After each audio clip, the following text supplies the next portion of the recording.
It's hard to think of a more appropriate Torah portion for a Shabbat where we honor our Reform heritage and our legacy donors than Chayei Sarah. This Parsha is all about what we leave behind and the ways our lives are shaped by those who came before us. The Parsha opens with the death of Sarah, after which Abraham is clearly focused on the question of legacy. He wants to ensure that his and Sarah's values would endure. First, he buys a plot of land containing a burial cave for Sarah, and it will become a family burial plot where all the generations of his family can be remembered. But next, he needs to make sure that there will be future generations of his family. At present, his son Isaac, who is supposed to carry on his legacy, has no wife or children. So Abraham sends his servant Eliezer to the land of Abraham's birth to find a wife for Isaac. Eliezer returns with Rebekah, and we are told that Isaac then brought her into the tent of his mother Sarah, and he took Rebekah to be his wife. Isaac loved her and thus found comfort after his mother's death. Finally, the Torah reports that the span of Abraham's life was 175 years, and Abraham breathed his last, dying at a good ripe age, old and contented, and he was gathered to his kin. I've been thinking a lot about legacy lately, as the end of this month marks 10 years since my mother's death. My mom, Jill Friedman Fixler, died with lots of warning. She had a slow-moving cancer with a predictable trajectory, which meant she had lots of time to ponder her legacy and to share her wishes with us. In fact, she took the rare step of writing something for us to read at her funeral. 10 years later, I'd like to share a bit of it with you. You knew I'd get my last words in, right? I do want to thank you all for being here and for being a comfort to my family in the days and months ahead.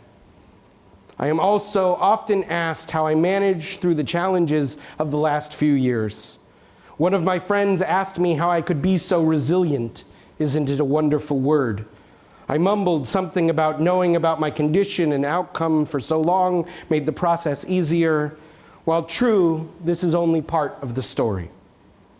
I've come to understand that the reason I have been resilient is that I have practiced intentional gratitude for nearly 20 years. I have realized in the last months and years of my life how fortunate I have been. I got to hear from nearly all of you what I meant to you. Your cards, notes, visits, and calls made such a difference in how I lived with cancer. I felt that the investment I made in my friends and community came back to me in spades. My gratitude journey began when Peter's father, Bob, was dying of lung cancer. It was an unbelievably difficult time. Dinner became the complaining opportunity for all that was wrong in the world. I was worried and frustrated about what we were teaching Josh. And then one day I happened to see a TV program on gratitude. Okay, it was Oprah, I'll admit it. With all that Oprah has, she takes time every day to write in her gratitude journal. She interviewed a breast cancer survivor who was grateful for getting dressed that day. I realized then and there that we were focusing on the wrong thing. The power of gratitude would come to mean a lot to us, as that very night we began our meal with what we were grateful for that day. This little act was transformational. I looked forward to Josh and Peter's gratitude. It was meaningful and helpful to my family. Somehow, after gratitude, life didn't seem that bad after all. And I continued to practice gratitude while I was ill, counting my blessings instead of sheep at night. I had so much to be grateful for. It has given me strength I didn't know I had. I have been content with my life even through the most difficult of times. I am grateful for each and every one of you. I hope you too will practice intentional gratitude and that it will have the impact for you that it did for me. I love you all. For my mother, the question of legacy was clear. Though she was an internationally renowned nonprofit consultant, though she was a passionate volunteer and an eager philanthropist, though she was a wife and a sister and a daughter and a mother, the gift she most wanted to leave behind was gratitude. Her words echo in my ears every day, but especially when one of my kids, Freddie usually, says in the middle of dinner, "Let's play the thankful game." Before Abraham's death, we are told Abraham was now old, advanced in years, and the Eternal had blessed Abraham in all things.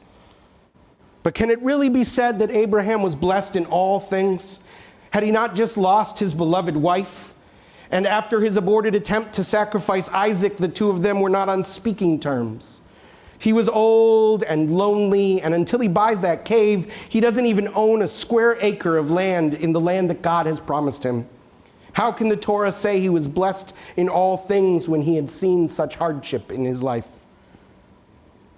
Our Sarah is going to delve deeply into this question tomorrow morning in her beautiful Devar Torah, but I want to offer my own twist for a moment.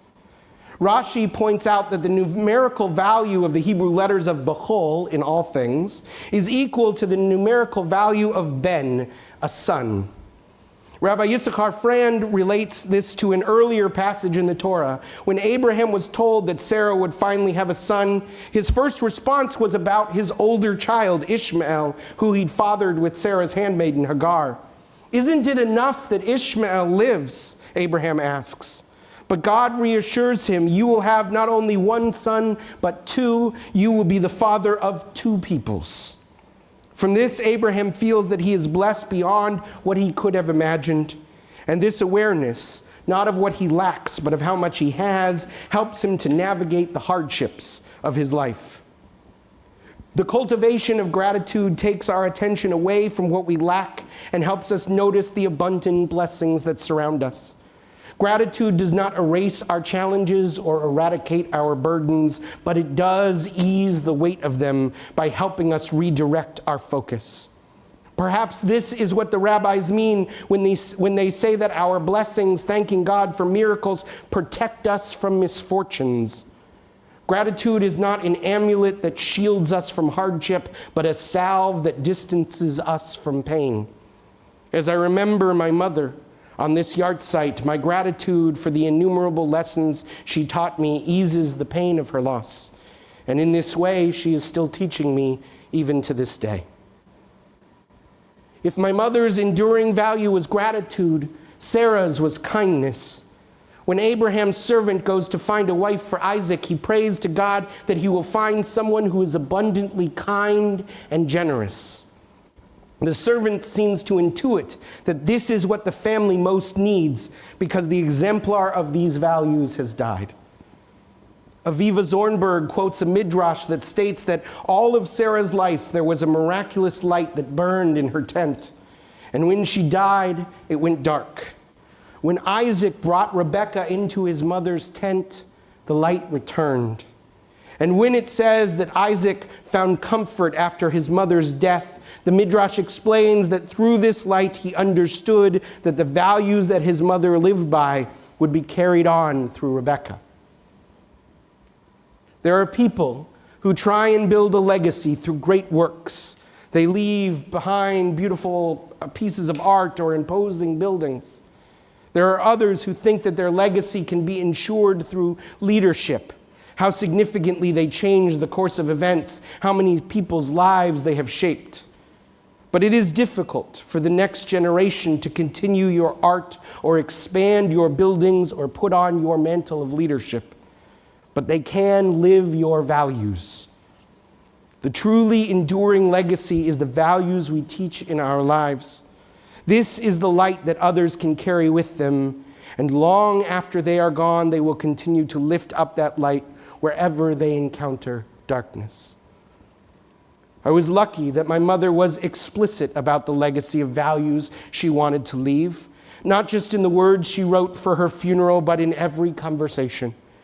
And she left us an ethical will, a document that describes in great detail the values and ideals she hoped we would carry on in her absence. In it, she tells her story. She talks about the rituals that were important in her life and the ones she hoped we would observe to mark her death. She lists her social justice commitments and talks about the charities to which she donated tzedakah. She talks about her most beloved relationships and the lessons she learned from life. And she ends each section with a line of blessing, an expression of hope for those who carry on her light. Not everyone has the fortitude or wherewithal or advanced notice that my mother had. But what she gave us was a gift. And it's a gift that each of us can give, to tell the ones we love the values that we stand for and the commitments that we hold most dear. You don't have to know that you're imminently dying to write an ethical will, or to sit down with your closest loved ones and tell them what they mean to you. If my mom taught us anything, it's that we shouldn't wait. I think my mom would love that we are remembering her on this Shabbat, where we honor the members of our Legacy Society, the more than 65 Temple families who have made provisions in their estate plan to leave a legacy gift to Congregation Emmanuel, because this is an expression of your values. You have ensured that your commitments to sustaining this congregation will continue, that future generations will find the lights of this congregation shining brightly as a testament to you. And you've shown your families that you hope your values of community and faith will be lights that they can carry wherever they go. If you would like to join our Legacy Society by telling us that you've made a similar commitment, I hope you'll reach out to Anna Shabtai, our Director of Congregational Advancement. I didn't know how to end tonight, but as my mom said, she loved getting the final word. So happily, I'll give it to her. I'll share with you the lines of blessing that end each section of her ethical will. You never knew Jill Friedman Fixler, but you know me, and I am honored to carry her light. So here are the words she blesses us with. May you be blessed with a rich, full life filled with joyous and magnificent experiences to share with future generations. May you be blessed with beautiful, life-sustaining traditions and the ability to be grateful for them. May you be blessed with the joy of finding the love of your life, the joy of children, young people to mentor, a supportive group of friends that nurture you and sustain you all the days of your life. May you be blessed with the joy of volunteering, causes to care about, and the ability and commitment to make a difference. May you be blessed with self-awareness, the ability to take risks, the talent of living in the moment, the skill of life-work balance, the wisdom of wise mentors, and the joy of good work with great purpose and impact. May you be blessed with the awareness of the events and people that shape you and the wherewithal to learn and grow from their wisdom. May you be blessed with people in your life that you care about and remember always, and who will remember you as profound influences on their lives. May you always be blessed with a sense of completeness and awareness, and may you live a life driven by your values. Shabbat Shalom.